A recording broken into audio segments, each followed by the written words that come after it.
Hi everyone, welcome back to my channel. It is Tay Donna and this is Money Chat with Tay. I am the founder and creator of Financial Legacy Group and I am here to help you get your financial life. So, 'tis the season for change. It is spring. Yes, I am here for it. So, out with the old, in with the new. And I'm going to give you 5 simple tips to help you spring clean and organize your finances. So, number one is discover ways to find money. And I don't mean when you do laundry and you find a $5 bill in your pocket, even though, yes, to finding money in the laundry, but I'm talking about intentional ways to find money. So, combing through your expenses. A lot of times we may have an expense that we could really eliminate. So, look for those unnecessary expenses. An example of this could be you might have a landline that no one has the number to and no one ever calls you, but you have it maybe for an emergency. But this could be potentially $30 that you could save a month if you have a cell phone. You don't technically really need that landline, right? Also, you can have a gym membership that you haven't been to all year long. I am definitely pro team get it tight, get it right.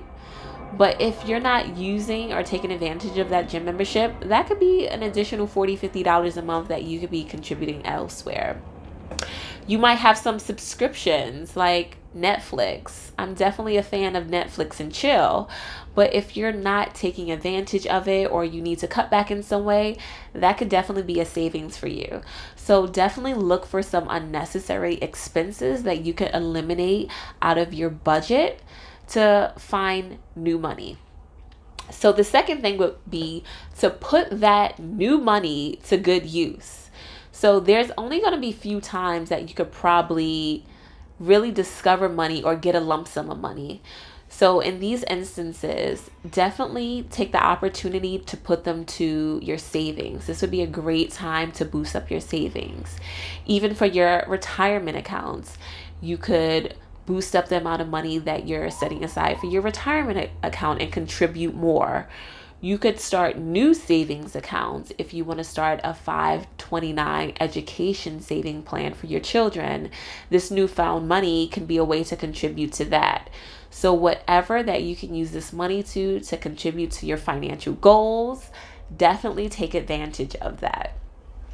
So number 3 would be consolidate retirement accounts.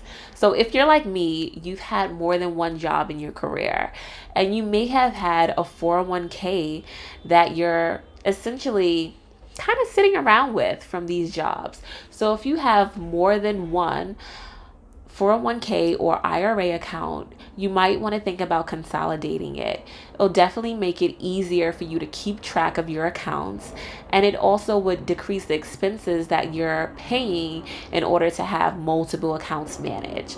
So you might want to look into consolidating like accounts for your retirement savings. So number 4 would be to simplify your credit cards. Like, how many credit cards does one really need? So if you're using multiple credit cards, you might really want to maximize this by just simplifying it and using 1, 2 at max. So you want to consider what are the incentives or the perks or the cash backs that you're getting from a card, and really evaluate all your cards and simplify it to one that's going to give you the most cash back, the best rewards, or has the lowest interest rate. And really use that card as your primary card. And the other cards, I'm definitely not telling you to cancel because that will affect your credit score. So don't cancel the other cards, but just kind of like leave them on the side in your home for emergency purposes and really just focus on using 1 or 2 maximum. And number 5 is keep your addresses and beneficiaries updated. So a lot of us may have an insurance policy or other account that they opened up a long time ago and it might be updated.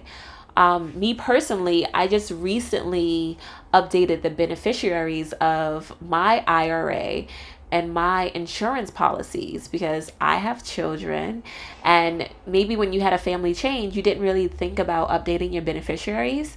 But make sure you keep these updated. It's really, really going to be important in the future, and you never know when you're going to need it. So whenever there's a family change, whenever there's an address change, just make sure that you're keeping your accounts updated. So I hope these tips were really helpful for you.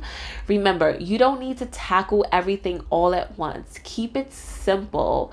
Just start one new thing, and you can just introduce some others as you get time to do it. Don't feel overwhelmed that you have to tackle everything all at once. Just do like small incremental steps. So happy spring, and I hope these financial spring cleaning tips help you. So don't forget to subscribe to my channel, press that like button, and just leave me a comment if there's any other tips or information that you want me to share with you guys, and follow me on my other social media platforms listed below. Thank you again for tuning in. Until next time, ciao.